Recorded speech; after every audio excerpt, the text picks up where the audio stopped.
ये पंचमुखी महादेव स्वयंभू बहुत कम है। आज तक तो हमारी सभी मनोकामना को पूर्ण किए हैं। चाहे राजू सिंह के मर्डर केस में फंसे हों, चाहे चुनाव हार गए हों, उसके दोबारा प्रतिष्ठा मिली हो, सब में बाबा का विशेष कृपा रहा है।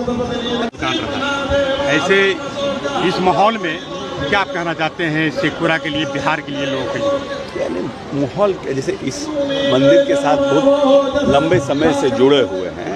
जब एकदम बहुत छोटे थे ना, 84-85 से इस मंदिर में आ रहे हैं। महादेव के प्रति आस्था है, तो पहले भी यहाँ जुड़े हुए थे। तो सब आज हम जो कुछ हैं तो यहीं के बदौलत न हैं। यहीं के लोगों ने पहली बार प्रतिष्ठा दी, तब यहाँ आगे पहुँचे हैं आज। तो हमको लगा कि बाबा का कुछ करना चाहिए, तो सब लोगों के सहयोग से, जो अपने हमारे यहाँ के मित्र साथी हैं, उनके सहयोग से बाबा का नंदी नहीं थे तो ला के सब लोगों ने लगवाया है। बनारस से पंडित जी आके पूजा करा रहे, माहौल बनता है अपना। बाबा पचपदन का ये पंचमुखी महादेव स्वयंभू बहुत कम है। बहुत कम क्या है, हमको तो पता ही नहीं है कि कहीं हैं पंचमुखी स्वयंभू महादेव। तो इनका प्रचार प्रसार होना चाहिए। यहाँ लोगों का मनोकामना, आज तक तो हमारी सभी मनोकामना को पूर्ण किए हैं। चाहे राजू सिंह के मर्डर केस में फंसे हों, चाहे चुनाव हार गए हों, उसके दोबारा प्रतिष्ठा मिली हो, सब विशेष कृपा रहा है। बीजेपी का एक बयान आया कि बिहार में राजनीति का अस्थिरता हो गई है। विजय सिन्हा का एक बयान अभी तुरंत आया। कौन है विजय सिन्हा? विजय सिन्हा बीजेपी के जो प्रतिपक्ष के नोटिस बिल्कुल बिहार में आज स्थिरता है। उनको लगता होगा तो हर व्यक्ति के बयान के पीछे उनकी राजनीतिक परिपक्वता भी देखी जाती है ना। अब क्लास 2 के स्टूडेंट से अगर मैट्रिक के एग्जाम के बारे में पूछिएगा तो उल्टा पुल्टा जवाब देगा ना।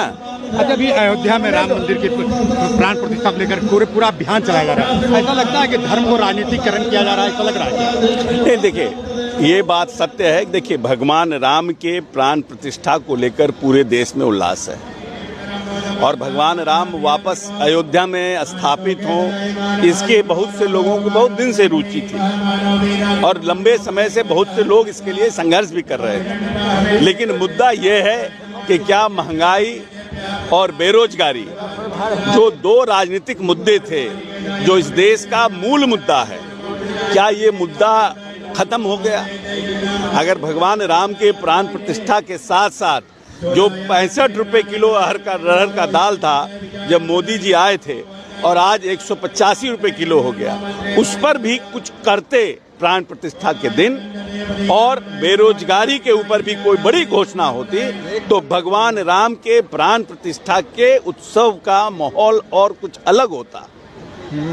क्योंकि कहा जाता है, हमारे ही लोग पूर्वज लोग कहते हैं कि भूखे पेट ना भजन हो गोपाला। तो गोपाला तो भगवान राम को ही कहते हैं ना। तो उनके लिए भी तो सोचना पड़ेगा ना। सीट शेयरिंग भी क्लियर नहीं हुआ।